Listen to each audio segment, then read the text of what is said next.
My name is Jack Neely, and I work for a nonprofit, so I'm very thrifty about everything. And I found out the least expensive costume I could find is to be the Invisible Man, one of my favorite horror films.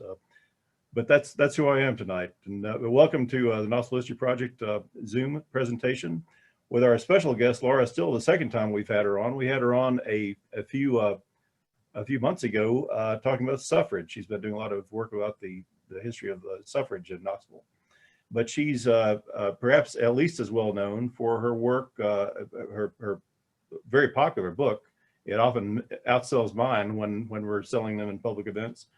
A Haunted History of Knoxville, which she wrote several years ago. But she's been a partner of Knoxville History Project for a long time, and we're very pleased to have her talk about ghost stories. Her book is not just another ghost story book. You find that a lot of ghost story books are, you read them and you feel kind of cheated because they seem kind of generic. And you read these books and they're kind of the same ghost stories you've read somewhere else. But these are genuine Knoxville stories, and they're also very well researched. They're not just as told to sort of stories. They're not just some say on a certain night kind of stories. They're genuine historically researched stories, and whether she makes you believe in ghosts or not is not our business, but she tells you the story behind the ghost stories. So anyway, but Laura Still is here, and we're very glad to have her on this appropriate week to talk about Laura Still and the tours that she leads. She leads Knoxville walking tours, and I guess probably, especially this time of the year, one of the most popular tours she does are the haunted tours. But without further ado, our good friend and ally, Laura Still. Okay, well, very glad to be here with everybody. As always, I'm always happy to do stuff with the History Project. I always tell my friends, that they are what makes me legit. I think I'm the only tour service that has a nonprofit history group that works to help make me correct, I guess you would say. So we're going to talk tonight about some haunted history, but I thought, since my book has probably been read by several of the people who are here tonight, and I know that a few of you already have it, and some of you have even been on tours with me and have been at other talks that I've given. So I thought I might take a slightly different approach and talk about some of the things that kind of led me to do what I'm known for, which is telling ghost stories, and what I look for when I'm looking for potential haunts, potential spirits. So I'm going to kind of work into that, but I also started thinking about, because October is such a busy month for me. I mean, I am the go-to person in Knoxville for ghosts. So when you are that person, October is no longer, a month where you can relax. It's a month where you're getting phone calls. You're on different TV stations. And actually tonight, after this is over, if you want to tune into WATE, I'll be on television talking about the Old Gray Cemetery. So all this stuff kind of takes up a lot of time. And I started wondering about other folks who might have started this type of stuff. Maybe guys who in the past were historians like me, who like to tell a good story, and maybe started to talk about some of these things that became the ghost stories that I tell today. So some of them I am indebted to Jack for, especially this first one. I think he was the first person to mention him to me. So let me get my slideshow up here. This is my walking tours. For those of you who don't know the number or don't know the website or email, this is how you get in touch with me. Well, that'll come back up again at the end probably. But this guy that I was talking about is Moses White. And Jack, feel free to jump in here, because you may know a little bit more about him than I do. He definitely looks like the sort of guy who could tell a good ghost story if you if you look at that white beard. And now, when I first heard this, I thought he was the son of James White, because James White did have a son named Moses, but the White family really liked that name. That's what I found out. James White's father was also named Moses, and there are a ton of Moses Whites. So I started looking for the first one who came to Knoxville, and that was the son of James White, who was born in 1775. So he must have come here with his family when James White arrived in 1786. He died on May 1830, but he was married. So his wife's name was Isabella McNutt, and there's still some McNutts here in town. They had a son who was this Moses White, and he was born in 1829 and was said to be a recognized authority on the history of this area at the time of his death in 1907. Now, his obituary kind of laments that he did not publish any account of his researches except for a history of the university. He was a trustee of the university for many, many years, and he wrote a series of articles for the Nashville American, a newspaper, about the history of Tennessee journalism. So those were apparently his only published works, but he was said to have had a collection of artifacts. And a few months before his death in February of 1907, he had expressed an intention of donating his collection of artifacts and papers to the museum that was being put together for the Lyceum building. The Lyceum, if you recall, was built in 1907 after the women's building burned down on Christmas Eve 1906. So the ladies were putting together committees and making plans to build a museum in this new women's building that would be called the Lyceum. And he said he was going to donate all of his things for their museum. And he was also supposed to write an explanation of each item and donate his papers so that they would have things that they could documented evidence of some of these artifacts. But I can't find any documentation about whether that happened or not. So maybe they ended up with some of them, maybe they didn't. I couldn't find any really ghost stories that he started, but he was known in several of the articles that I did find about it. They mentioned about how he loved to tell stories. And so many of his stories probably ended up being a ghost story. There were plenty of reasons for him to know things that had happened in the early years of Knoxville. The only one I could find published in the paper, though, was sort of a Cinderella story, which I thought was kind of interesting. And he was acquainted with the Grand Duke Alexis of Russia because he had worked at a hotel in Memphis where there had been, the Grand Duke Alexis of Russia, who was the uncle of Emperor Nicholas, had come to visit, and they had a ball in his honor. Well, they wanted the Grand Duke to wear his fancy uniform and his medals, but he refused to do so and showed up in a very plain brown suit. Of course, however, he says apparently it was okay for a guy to be a good judge of man flesh back then, because what he describes the Duke as the finest form of a human I have ever looked upon. So he said he was 6'2" with broad shoulders and apparently very handsome. And he was given the chance to dance with any young lady that he chose. And the girl that he picked was the wharf keeper's daughter. Her name was Miss White, and she was wearing a very plain white dress with just a simple gold necklace. And this was just very frustrating to all the other ladies in their elaborate finery who were just loaded down with diamonds. So anyway, very good story. So you know he's got talent, and I'm pretty sure that some of the ghost stories that happened in the early days originated with this fella. He is buried in Old Gray. This next fella is, oops, wrong button here. Let's see if I can get the slide to advance. There it is. Now, this is a guy that we all probably have heard of. His name is James Park. This is the first James Park. He was James Park Esquire. That was usually the suffix after his name. He was born in Ireland. He immigrated to America in 1796, the very year that Tennessee became a state. He, I believe, first lived a few years in Kentucky, but came to Knoxville in 1798. And worked with his brother, establishing a store and a tavern here in town. He was an early mayor of Knoxville. He served 2 non-consecutive terms and was also on the board of trustees of East Tennessee College. And he was known to be a hospitable, friendly man, very popular, and loved to entertain, especially after he built the Park House, which his family, he acquired that property in 1812 and added its signature front porch. Now, he left that property to his son at his death. This is some of the first James Park's children. If you can see my arrow, this is the second James Park. He was the fellow who inherited the house. He has a fine beard here. He was born in the house on September 18th, 1822. And he ended up being born there and dying there. So he spent most of his life in the house, except for his seminary years in Princeton. In 1843 to 1846 was when he went to Princeton.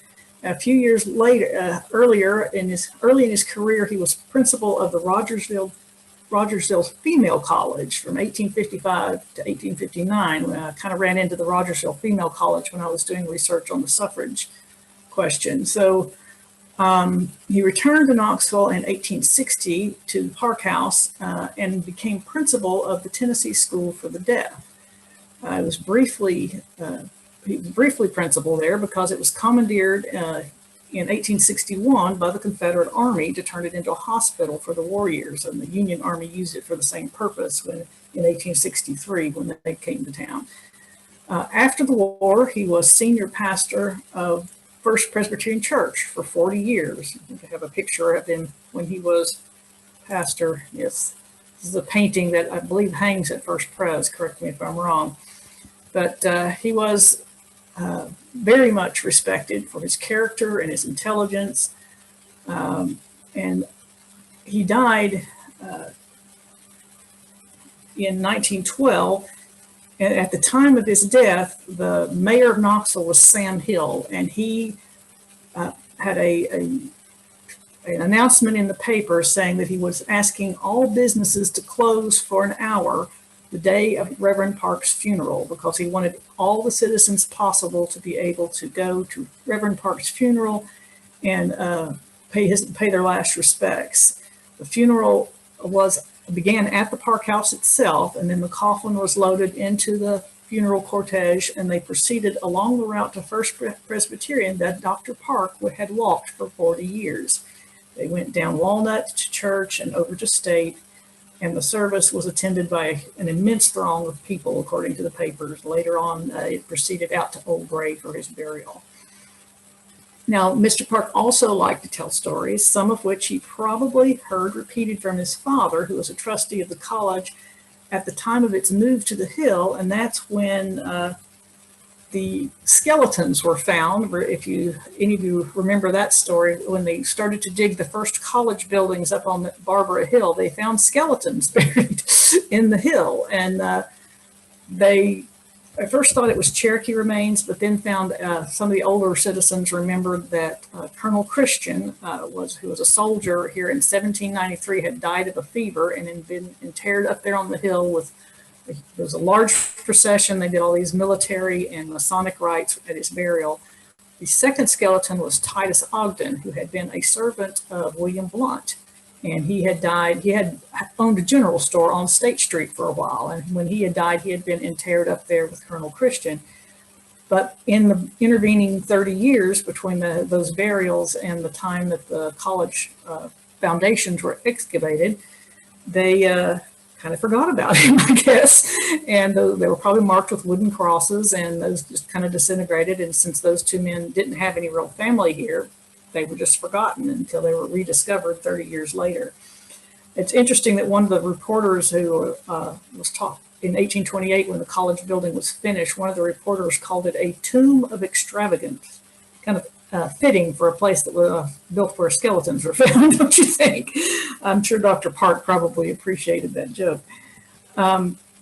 And he probably shared stories with his son about Dr. Stephen Foster, who is our own Frankenstein. Some of you probably know that story. He is the fellow that built a galvanic battery in the Second Presbyterian Church and decided to try to see what would happen if he applied electrodes to the muscles of a freshly dead hanged man. So that started a tremendously long tradition of there being a ghost at Second Presbyterian. So that's in my book. For those of you who don't know the story, you can check that out. Now, another family that was instrumental here in Knoxville in the founding was the Crozier family. And this is Captain John Crozier. He came here as a young man. He was originally from Enniskillen, Ireland, and immigrated to America in 1785 at the age of 16. So he was still fairly young when he moved to Abington, Virginia, and from there moved to Knoxville. He got a job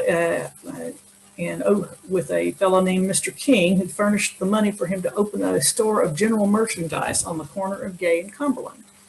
And he was very, very successful. The town was growing, of course, and his business was very much needed. So he was well known to everybody in the city. In 1798, he was appointed postmaster of Knoxville on January the 1st of that year, and he held that office for 40 years until he died.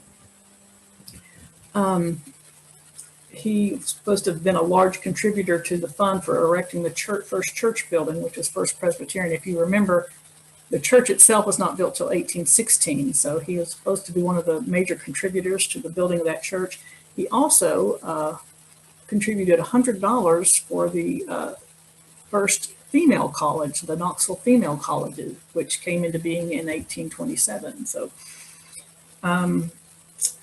he remained a member of First Presbyterian, and he was buried there. He died on the 12th day of September, 1838, of an epidemic which had been ravaging the town, and it had carried away many, many of our citizens. So his tombstone is a few yards from the north wall of First Presbyterian Church, and I did find a picture of it. I believe it is still standing there. So now, let me see if we got a, there we go. This is some of Captain Crozier's children. So these, they're sitting out in front of possibly in front of the church itself. We're not sure where the picture was taken, but it was Easter, and this was published in the newspaper in 1922 to show the customs and dress of Easter of 80 years ago. So that tells you that it was taken around 1840 or so. But this fellow right here, kind of a handsome fellow back there in the back row, was John Hervey Crozier, and he was one of our prominent citizens of the Civil War era. He was also the father of Lizzie Crozier French, and he is the one who provided the most detailed account of the fearful epidemic of 1838 that killed his father. He wrote an article the winter after the epidemic. He said that his health had never been better that summer. The epidemic, by the way, started in August and continued on until the weather got colder. So he said he came to town every single day. Now, we were a town of 2,000 people. Hundreds of people had fled the town in fear of this disease. And the population of Knoxville went down to 500 people. And Crozier describes the epidemic symptoms as a sudden onset of fever with patients appearing well, then suddenly dying. The speed of the attack and the cases occurring mostly in low unsanitary areas sounds like it has to have been something waterborne, probably cholera. But he also mentioned some unusual symptoms like bleeding from the nose and the mouth. So he describes the deserted scene of the town very vividly, about how the sound of a wagon could be heard blocks away in the empty streets, and hoofbeats echoed long after the wagons had passed through. Travelers didn't linger, he said, riding through the afflicted town with handkerchiefs tied over their faces. Sound familiar to anybody yet? So he also says that even the remaining citizens were silent, gliding through the streets like spirits on their way to a sick bed or a funeral. So he's already sounding pretty ghostly here, doesn't it?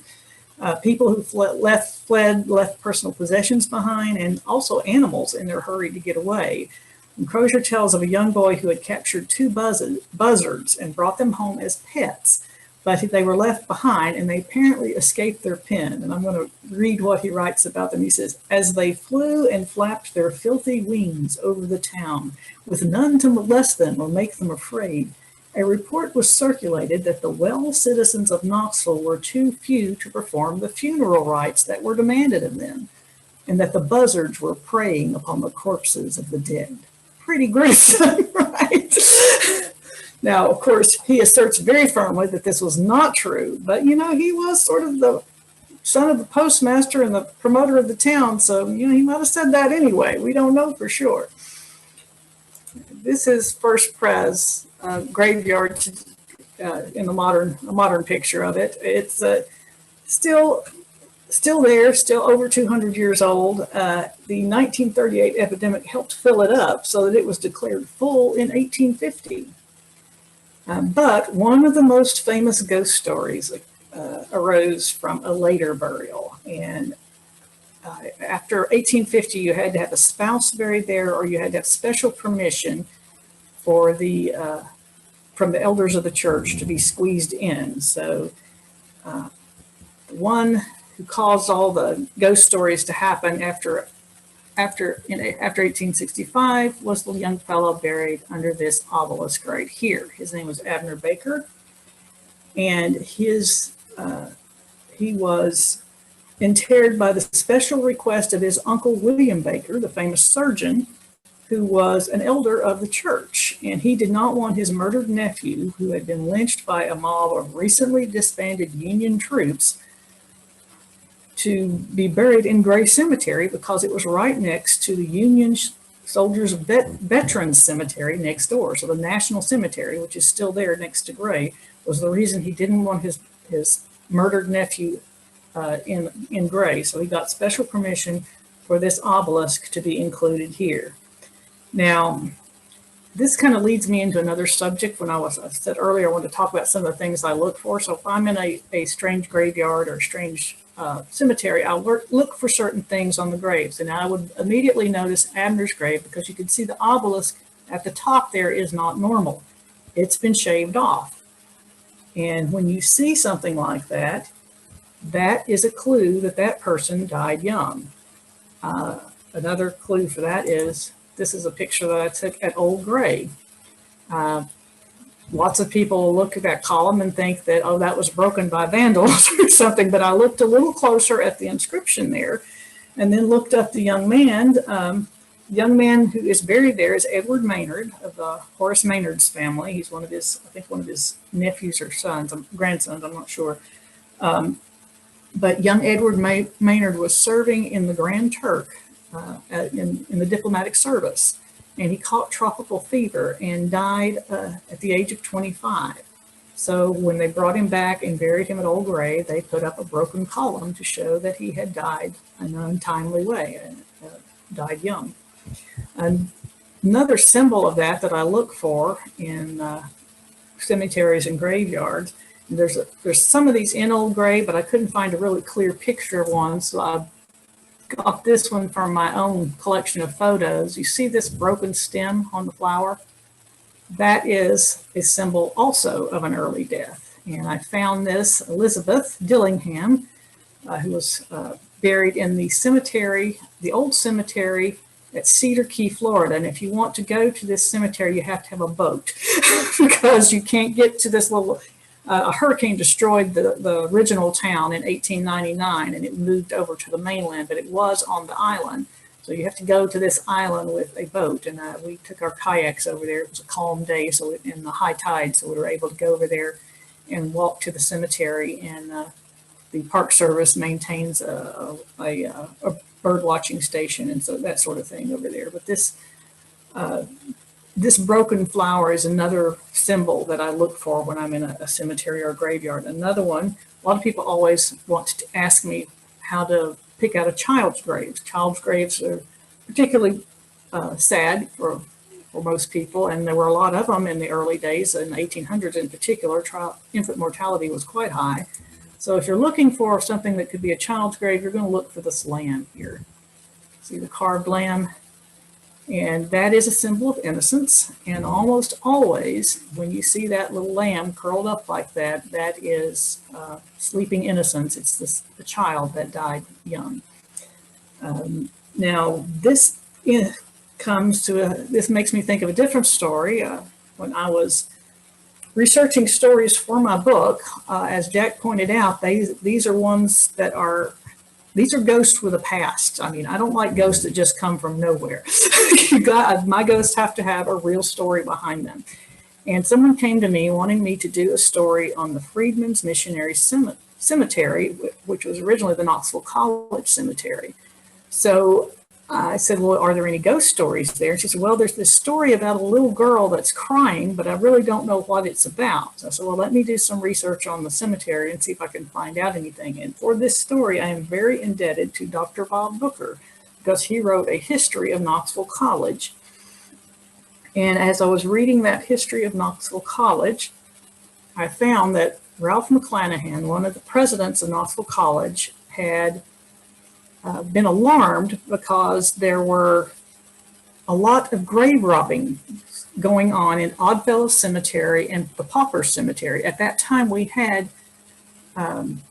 4 medical colleges in Knoxville. And in those days, in the early 1900s, people just weren't really all that apt to donate their bodies to science.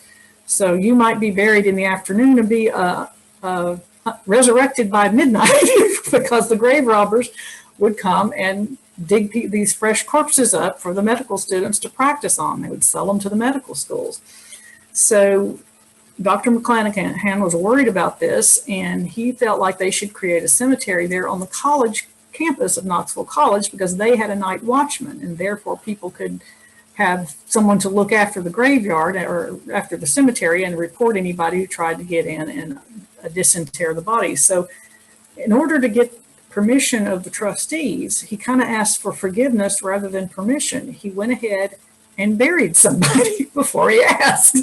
And the person that he buried was, let me click up here, Mamie Hampton. Mamie Hampton was the daughter of a woman who was visiting the college from out of town, and the little girl got sick and died. And Dr. McClanahan had her buried there on the college grounds. And then he told the trustees about it, and after that, they kind of had to let him authorize him to make a cemetery there on the college grounds. So when I found that out, I went and looked at Freedmen's Cemetery, and Brent and I had been there once, but we really didn't know what we were, it was very overgrown. We really didn't know what to look for. But when we went back, I started looking for a grave with a lamb on it. And as soon as I saw this one, I realized that was Mamie's grave, and turned out I was right. So like I said, I also owe Dr. Booker for finding out her name because I went to a lecture about the cemetery and he mentioned the name of the little girl that was buried, so I was able to look that up. Alrighty, so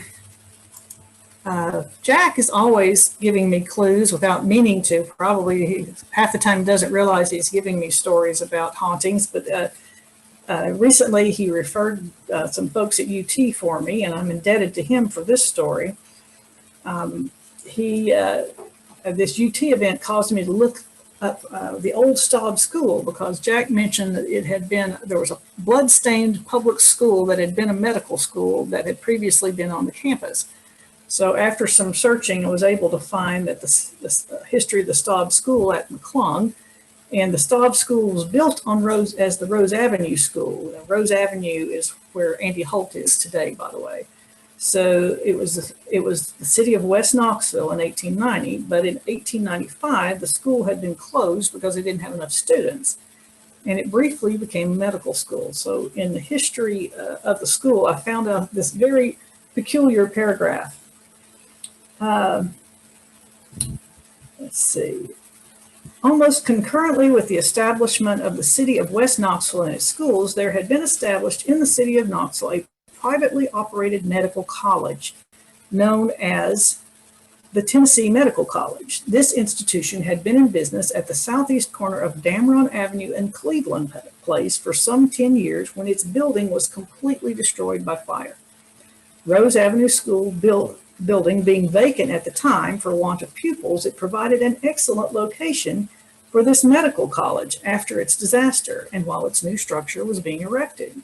Upon application to the mayor and the board of aldermen, it was rented for $250 annually, pretty cheap back then, Once more, the Rose Avenue became an active educational institution, this time, however, as a medical college. It is recorded that it remained a medical college till 1902. Living alumni of the old school, and here's the crazy part, in the early years thereafter will vividly recall the weird tales of finding human skulls and bones about the premises. And how they were afraid to go up into the attic to the empty bell tower because of blood splotches on the stair walls. Little is known of the operations of the building during this period, as the records of the medical college are no longer available. Well, of course, I had to look up about the college to see if I could find out anything at all. I was just curious to see if there was any mention of anything peculiar going on in that building. So I decided, I kind of looked through, there were several announcements, advertisements really, announcements of graduation exercises. But then I found this particular article on appropriately in October 14th, 1895, and it kind of reads like a public service announcement at first. But it explains that the poor and indigent of Knoxville have always been treated for little to no cost at the medical college, and that the treatment offered is of the best quality because it's supervised by very accomplished and experienced faculty. But apparently the poor and indigent weren't so sure about that. Because the article goes on to complain that there is a, quote, very silly superstition among poor people, both white and black, that the medical college is the abode of a lot of devils. So it goes on protesting this, and it asks responsible citizens to ridicule it to the poorer classes. So I'm thinking, considering what the Staub students found later on when they went back to the school, I'm thinking I'm on the poor people's side here. They maybe should stay away from that place. 1895 medicine was probably pretty dangerous on its own without any peculiar practices going on. Now, the building itself was bought by UT in 1957, and it was later torn down when Andy Holt was built in 1973. It would have been where the parking lot is between the aquatic center and the tennis courts on Andy Holt. So if you are ever on your way to the pool and you see some ghostly remnants in the parking lot, maybe there's a reason for that. Now, this is our 13th slide, so I feel like this is appropriate to stop here on the 13th slide and see if anyone has any questions about any of the stories you've heard me tell tonight, or any other stories you've ever heard me tell on the tour or in the book, or just anything else that you might want to ask us about or about haunted history. So I'm going to stop the share. And if everybody wants to, if you have a question, just Laura? Yes. I took a tour, well, I've had a couple tours with you, but I remember someone said there are very few ghosts at the Tennessee Theater, but the Bijou is chock full of them. That is true. I've looked into that. There's supposed to have been someone who was killed during the construction of the Tennessee, and I've heard a few vague tales about, they call it a white cloud ghost or something like that, that has been seen by some people. I can't ever find who started this, who the guy was, when it happened. So that's why I didn't go into my book, because I couldn't verify any of the details. But the Bijou is very different. There's all kinds of tales of people who died in the Bijou. I mean, it was a hospital, or it was, William Pitt Sanders died there on November 19th, 1863, after he was shot in the Battle of Knoxville. There was a shooting there in 1876 in which someone shot another guy dead at the end of a ball about 3 o'clock in the morning. There was a William Clanton, who was a Confederate general, and he was shot in the street outside, but carried into the lobby of the what was then the Lamar House, where he died. So, there are more. The general manager, or the backstage manager, was Fred Smiley. And I have talked to at least half a dozen people who assure me very faithfully they have seen Fred Smiley's ghost. Apparently he attends every time there's a big opening night. Fred Smiley will appear to somebody. Laura, I've got a Les Sellers that was hung off of the Gay Street Bridge around 1880, 5, I'll get you most of the material, but I don't have all of it. Actually, that story is in my book. It's Lee Oh, Self. is it? Okay, all right. Yeah, I've got that in. I think the story is called Deadly September or something like that. But yeah, he was. That was September the 1st when it started. But they attempted to lynch him on the 4th. But yeah, I tell the whole story in my book. And he is supposed to haunt the bridge. And if you're on the bridge and you start to feel cold, my instructions are to look up above you at the light and see if he'll start flickering it, because that's what he's supposed to do, is flicker the lights on the bridge. And that again is based on a true story. So Jack had written a column about it, and I went back and found some old newspaper stories that mentioned this. So my suspicion with Lee is he was trying to distract the lynch mob by running up and down the beams of the bridge. And one of the things he said is, "I'm just doing this till my friends get here to rescue me." Well, his friends, I suspect his friends were part of the lynch mob because they never showed up. Plus, these guys were very careful to put handkerchiefs over their faces, pull their hats down low. They were referring to each other by numbers instead of names and not talking much because I think they didn't want him to recognize their voices. And they were probably mad at him because he stole all that money and didn't tell him where he put it. So he kept all the loot to himself instead of sharing it out. So that's always been my suspicion, that it was his own gang that lynched him, or tried to anyway. Hey Laura, we have a comment in the chat bar about. Can you tell us about the ghost at Baker Peters, the old jazz club, or on Cedar Bluff? I've actually spent the night there.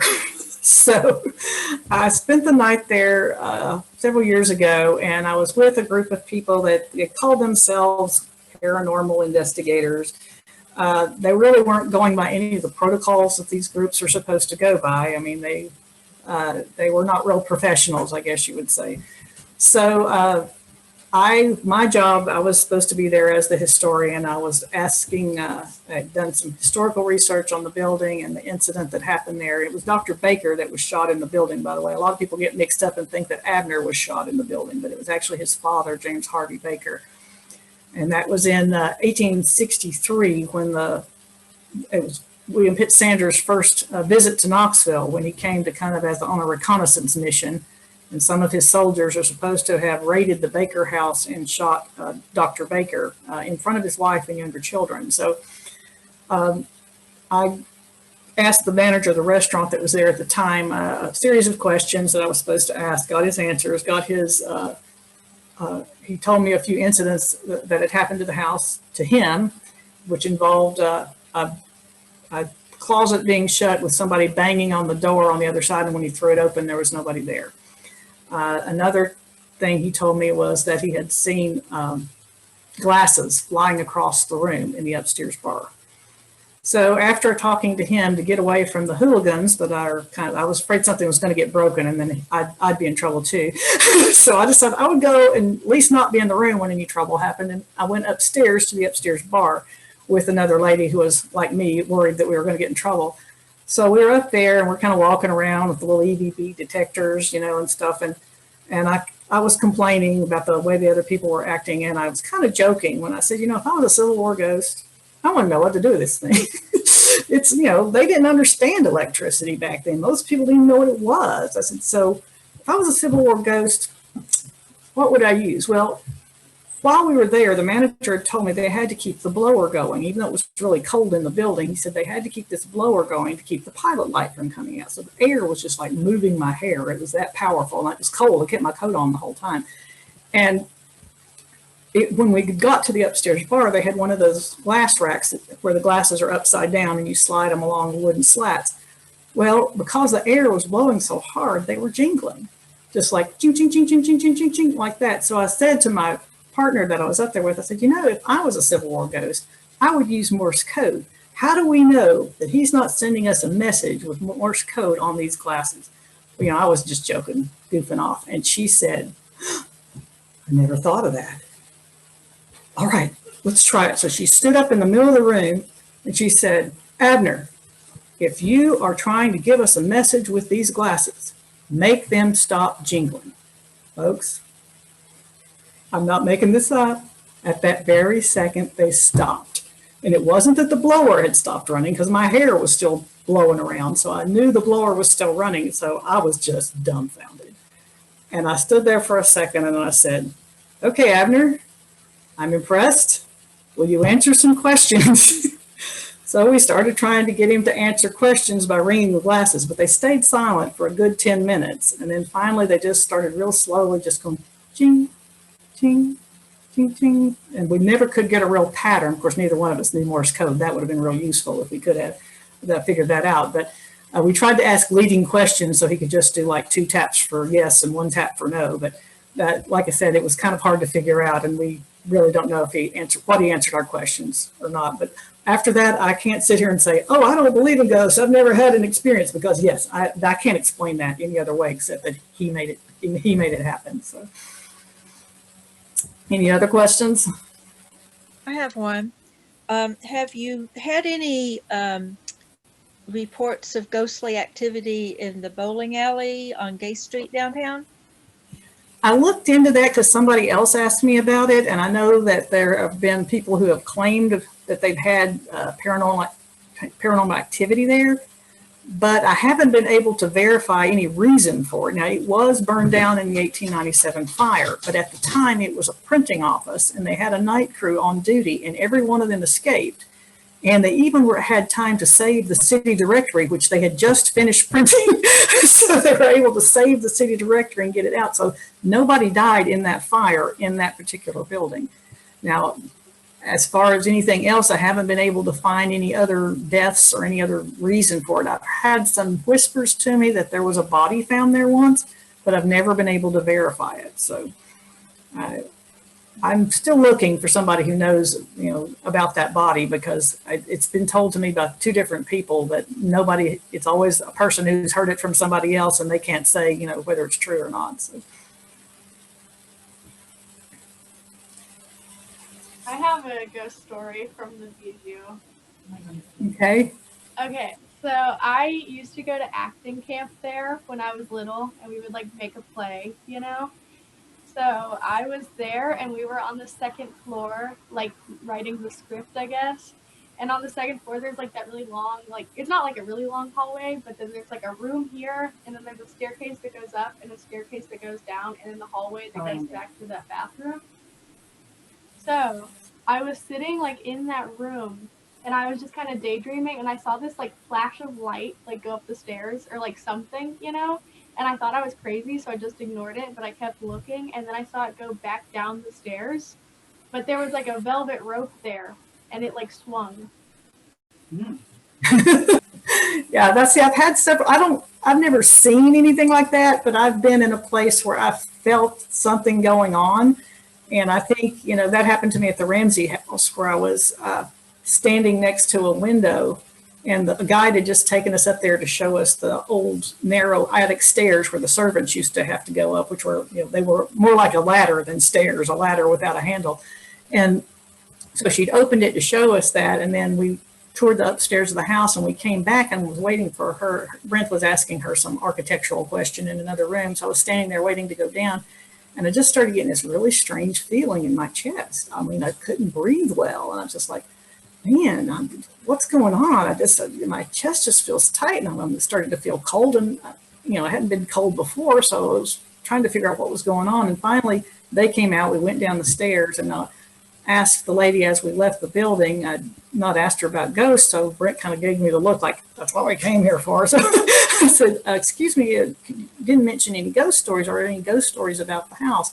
She says, well, there's some about a little girl in a bonnet. There's some, people have seen this and that, but mostly they see a face at the window, and they think that's Colonel Ramsey, or maybe it's Dr. Ramsey, but we're not sure, they're not sure, but it's always the same window. And I said, well, what window is it? And she pointed, it was this one up above us, and she pointed to the window I'd been standing next to. And I didn't know at the time that was the one that people saw the face in, but I just feel like whoever's there, I was in his way. So he was trying to get me to leave. So, and that happened to me another time when Brent and I used to go up to St. Louis pretty often because my son was there and his wife, and we'd go visit. we always stopped in Paducah, Kentucky at this particular rest stop because it was made out of a historic home. And, it's much nicer than a regular rest stop. So we would stop there. Maybe they had a little museum. Sometimes it'd be open. We'd go take a look at it. Well, one of the times it was open and the upstairs was open. They were letting people come in for tours. So we went up the stairs and we walked from room to room, and we got into this one room that had been a bedroom. And I just started having that same feeling. My chest was tight and my throat was tight, and I just got cold. And I looked at Brent. I said, "I've got to get out of here." He said, "Are you okay?" And I said, "Somebody died in this room."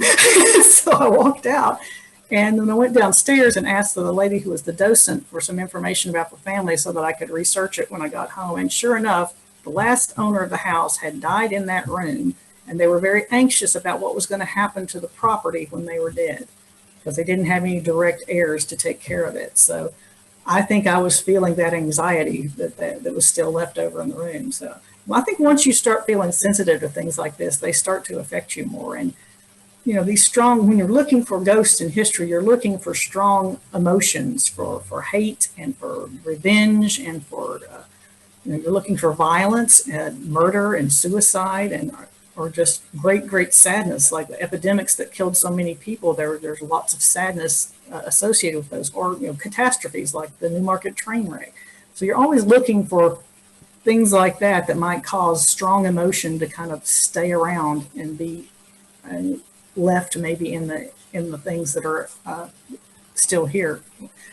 It's kind of hard sometimes because people think you're a little nuts if you start talking about it, and I don't talk about it very often. But if people ask me, I feel like I've got to tell them the truth. So. I have a question. Have you had any experience with the Bleak House, Confederate Memorial Hall? I did go in there. In fact, I did a book signing there the year that my book came out. They had a Christmas weekend, and I was able to walk around the house and definitely felt like there was some sort of presence, and especially in the upstairs and in the tower where the sketches of the guys who were killed. I felt very much like that part was probably haunted too. So, and they will tell you themselves all kinds of different stories. Some of them have seen things and heard things while they've been on duty there. So, somebody just in the chat mentioned that the deaf school that you were talking about was the building downtown that's now LMU right there at Broadway. That's right. What sort of ghost stories are associated with that building? Well, I've heard a lot of people, it was our city hall for about 50 years between, by the time, Perez Dickinson in his will, he left some land to be purchased by the Tennessee School for the Deaf. And that's why they moved across the river where they are now in 1921. After that, it was our city hall for several years until the city county building was built. And several people have been on tours with me and mentioned that they had a friend or a relative that worked there in the building when it was city hall, and they all reported some kind of paranormal activity. One fella had seen, he'd been working a little bit late, and he looked out the hallway and thought he saw a doctor going, like dressed as a coat. They wore dark coats in the Civil War, by the way, not white coats. He said he thought he saw this guy wearing this kind of old-fashioned frock coat go around the corner. So he kind of ran around the corner to see who was in the building with him, and there was nobody there. So he said he swears that he saw it. He said he never stayed late again after that. He didn't want to see anything else. But I've had other people tell me the same thing, that they have heard voices or heard sometimes even just heard groans or cries out. There were patients who were in terrible pain. They were being operated on, and anesthesia wasn't really great back then. Neither was surgery. So I've often wondered, because the Confederate hospital was there before the Union came in, if Abner Baker's father and his uncle William maybe did work together. They were both surgeons, and William Baker was a very fine surgeon. I think he's the one who did the first hysterectomy in the country. Jack probably can correct me if I'm wrong there, but he was the lead surgeon, and John Mason Boyd was on that same team. But William Baker was a very advanced and well qualified and well known surgeon. So I always think about that, wondering if Dr. Baker and Dr. William Baker worked the wards there together during the Confederate years. Dr. Baker is said to have helped, and I'm assuming William Baker would have done the same. So. Hey, Laura.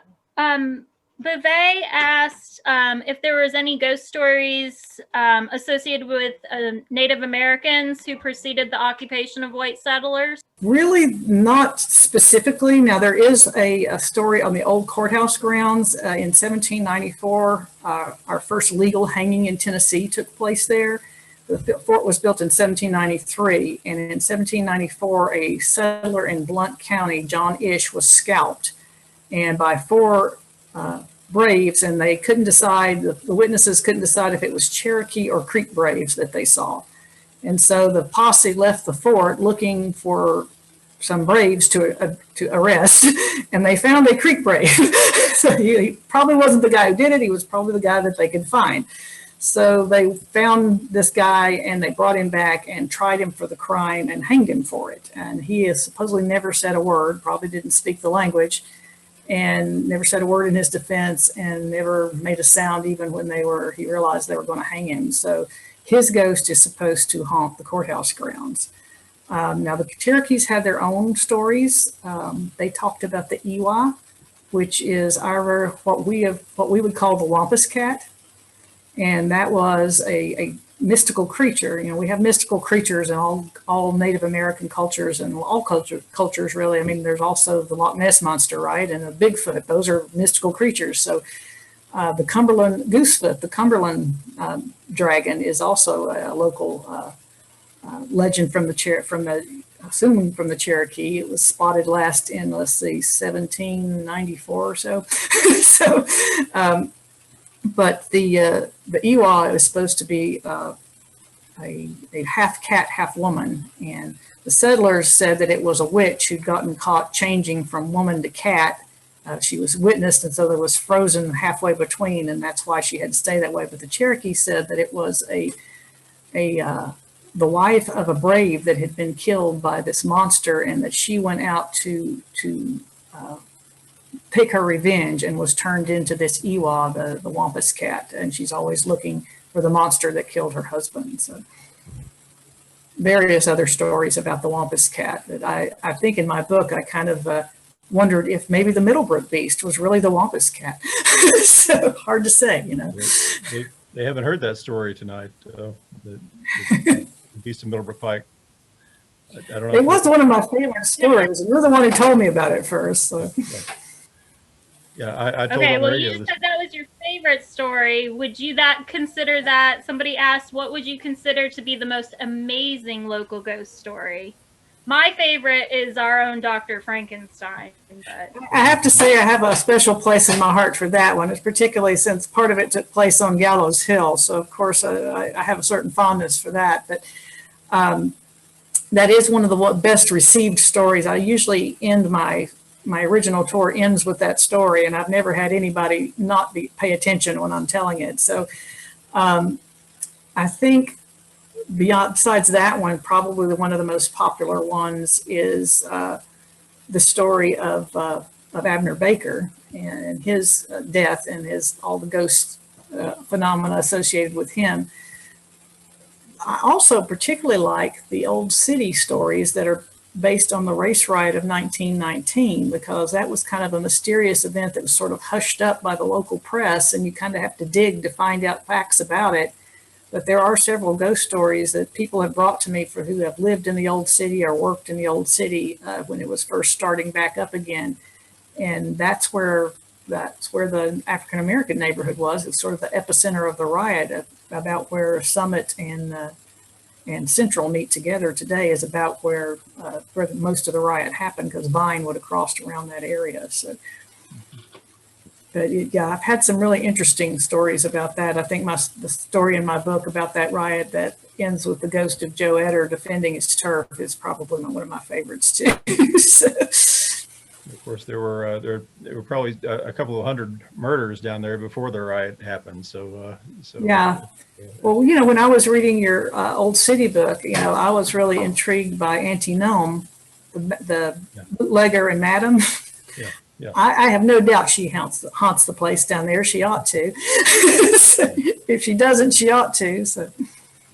Yeah, the old barber Walter McGinnis told me that the story about it happened apparently in the in what's now the Jig and Reel. It was then Manhattan's Cafe back in the 1920s or 30s. That Madame Gnome, as some called her, she was late one night talking to a customer apparently. In one of the booths down there, the wooden booths, and they noticed at 2 or 3 in the morning that she was gone, but the customer was still there, just sitting in his booth. And they, the waiter finally came back and said, kept noticing he wasn't drinking his drink anymore. He said, "Don't you want some more?" And is it time to leave? And the customer didn't respond, and he realized that he had been nailed to the back of his booth with a big pike that somebody had just. Yeah, that's why I think she's haunts the place. Yeah. Or at least he does. She was a very interesting in a real life character in the old city and in the later years in our. Yeah, she just died in 1960, which is significant because it was the year I was born. So I figure that when I do the old city tour, I need to start looking for Auntie Gnome, because she's probably down there still somewhere. Yeah. Hopefully isn't carrying the ice pick anymore. So. Yeah. Laura, I don't like to spread rumors, but the question about Cherokee legends reminded me of something that I was fascinated with Cherokee lore about 25 years ago when I had some friends who were who were members of the women's rowing team, Lady Vols rowing team.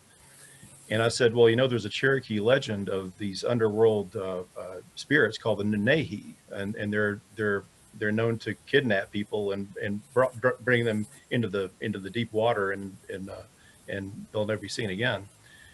And I thought, well, it might be a good idea to name one of your boats and for the Nenehi, so they won't grab them out of the water. And they thought it was a fun idea, and they named one of their racing boats the Nenehi. It had the opposite effect. Apparently, it sank just as soon as they launched it, and they said, well, they wanted it back. It was theirs, obviously. I thought it was kind of funny, but they were serious. They were not going to use that name again. So there's never been a Lady Vols boat since then called the Nenehi. But there's so many fascinating. You're talking about the School for the Deaf was called the Asylum, of course, and they when the Confederates made a hospital at that site, they called it the Asylum Hospital. And when they were forced out, when they moved, and when during Union occupation, they moved to another place in the Deep South and opened up a new hospital with the same staff, and they called that the Asylum Hospital too. So it was named after this one. Meanwhile, the Union Army named their place the Asylum Hospital as well. So at one time there were asylum hospitals on both sides, the Union and Confederate. But that was, there are a lot of stories about Civil War hospitals, but this was a real hospital with orderlies and surgeons, as you mentioned, and it was very close to the National Cemetery because a lot of the people who were wounded didn't survive, and it was a very short trip. Yeah, it's a nice short drive over to the cemetery from there. Yeah, so many stories. I wish we talked about buildings that are still there, and those are ones that you want to talk about in a walking tour. But some of the best ghost stories that I've heard are about buildings that aren't there anymore. I wrote a story a couple of years ago about the ghost at number 309. It was 309 East Cumberland Avenue, which doesn't exist anymore. But in 1923, there was a great massive sensation about this haunted house. And that was this family said they couldn't deal with it anymore. They just scrammed and got out of there. Another family moved in, and they kept encountering this issue too. And I noticed through the city directories that nobody stayed there more than a year or two, it seemed like. But it was kind of a sensation in 1923, and there were big crowds of people would crowd around there, and there was a reporter was dared to spend the night there, and he said he thought he saw something. Unfortunately, it was torn down with urban renewal, like everything else in that neighborhood. But an older house, it was kind of a morality tale in a way, was over on Hardy Street, which later became East Jackson. And it was near the corner of Hardy and Florida Street, I believe. But it was an unusual, by all accounts, Victorian house. I've never seen a picture of it. It was called the Old Branner House. The Branners later had another house on Magnolia, but this was the Old Branner House. And when the patriarch, Mr. Branner, died, apparently the family just left the house and it was empty and people couldn't figure it out. A beautiful big mansion sitting right there, and didn't know what was going on. And there came to be stories about screams and odd noises, music sometimes coming out of this house. And these stories got printed in the newspaper, and there's so many people kept breaking in to spend the night there and so forth that the Branner family just decided they had enough of it and tore it down just because of the ghost stories. So the ghost stories don't always help preservation. So That's true. They might today, but it did not in the 1880s, which is when this happened. But those are two of the best haunted house stories I know of, and they're both places that not only don't exist, but you can hardly even tell where they were, because that's now a kind of a industrial and warehouse area, and has been for a century now. But, Jackie, where was 309 Cumberland? I mean, where would it be today? it was somewhere between the Coliseum and Central Street, probably a little bit closer to the Coliseum, I think. It was actually very close to Parson Brownlow's house on the same street. Okay. But by the way, I'm visible again, and usually when you see the invisible man becomes visible, he's dying. But I want to tell you all, I feel okay. I'm fine, I think. What are some of the things that people would make people leave the house? Was it more than lights bouncing around, or what were some actual? There was one, this ghost, even though some people thought that ghosts didn't hurt people, there were one guy claimed that this ghost woke him up, choking him. He might have just had sleep apnea or something, but this guy, he said he woke up with this figure, leaning on his neck, and that was one of the things that made him want to leave. But a lot of them were just unnerved about the issue. Yeah, I think I heard some stories about the Craighead Jackson house, that they had a death there where their servant burned to death in the house, and then they felt like she was still there because she was the one who had wound the grandfather clock, and it started winding itself sometimes. And other things that when they would go away for a visit and lock up the house, they'd come back and all the doors and windows would be open. And then it got to be where they started hearing the footsteps on the stairs. That's what got them to sell the house and move away. I guess they felt like it was gradually getting a little closer and closer to being a personal encounter. So some people, like Jack said, are just unnerved. Some people feel like they like poltergeist activity or so forth is dangerous. Like I said, I've had some people tell me about things flying across the room in the Baker Peters house, and I've never seen anything like that myself, but you hear reports of things like that all the time, where people, most of the ghosts that I've talked about have either just been trying to communicate, or sometimes they're actually been benevolent in some way. I believe I talk about one in the Maple Inn, the Maple Tree Inn out in West Knoxville, where it was also a hospital for a while in the Civil War. And one of the young fella told me that he had been best friends with the family that lived in the house back in the 70s. And his mother, they still have this beautiful staircase that comes down to the main hallway and door. And his mother had told him to be very careful because those wooden steps were slippery, never to run on the staircase, to always use the handrail. But you know how teenagers are, they don't always do what their mothers tell them to. And he said he was running down the stairs. He did it pretty frequently. And one particular time he tripped up at the top and would have tumbled head first down there, and something grabbed him and jerked him back. And there was nobody there. So he said, they don't always have to be malevolent. They can always sometimes be good, have good intentions. I've always wondered if that was a ghost of maybe one of the nurses or the doctors that was supposedly at the hospital, was trying to keep him from getting hurt. So I found, though, that people are generally unhappy to see people who are supposed to be dead. That's the time people don't want to see anything like that. Yeah, even if they like those I people. guess I'm kind of weird in that I'm intrigued by it and want to find out more. But there's two kinds of people: the people who run away and the people who run toward, I guess. Well, it's interesting. A lot of Hey, the Laura, this may be a book unto itself, but somebody asked, what about Lakeshore?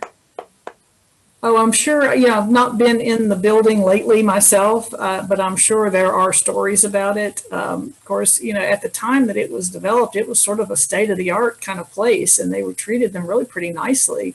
I've had heard stories in later years that it got kind of deteriorated and it wasn't nearly as nice. But, anytime a place like that that's had, people who aren't very unhappy, or and I'm sure a lot of those patients that were depressed or manic depressive were in there, and that there were probably deaths from either illness or just accidents and that sort of thing. Anytime there's been a building that's been an institutional population like that, there's going to be probably some sort of reason to think there might be some ghostly activity.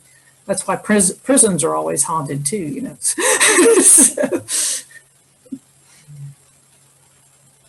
and hospitals. A lot of the ghost stories that I know from hospitals have come from the medical staff themselves who are there, and they're quite straightforward about what they think about it. So oh yeah, this is what happens. So. Eastern State had actually 3 different facilities, and the Lakeshore was the central one, and there was one on the east side and one on the west side. And the one on the west side is over near Pellissippi Parkway, and it was a kind of a halfway house, sort of Eastern State farm. Basically, is they helped. They had the patients who were able to work on a farm would go out there and help actually supply food for the main institution. And it has been, I don't know about being haunted, but it's been broken. It's been just an empty building for many years, and it was broken into a lot. And I think someone actually even shot a cheap zombie movie or something like that in there one time. But it was it's been the subject of a lot of speculation and speculative ghost stories, I suppose you would say. With the trick, I think, with ghostly history is to document it, because just like the Mamie Hampton story of it.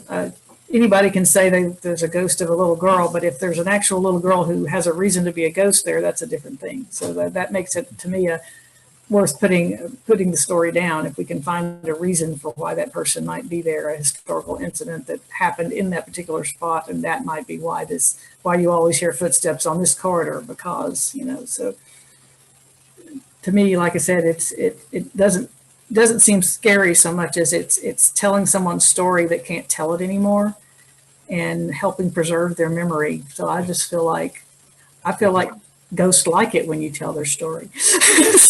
That's what a good historians do in general. It's and you don't have to be dead people don't have to be ghosts to be interesting. That's one of my points, that what we do is tell the stories of long ago that aren't being told anymore, because the people who knew the stories can't tell them anymore. So that's what a lot of what history is. And all right, any other questions? All right, thanks for joining us, everybody.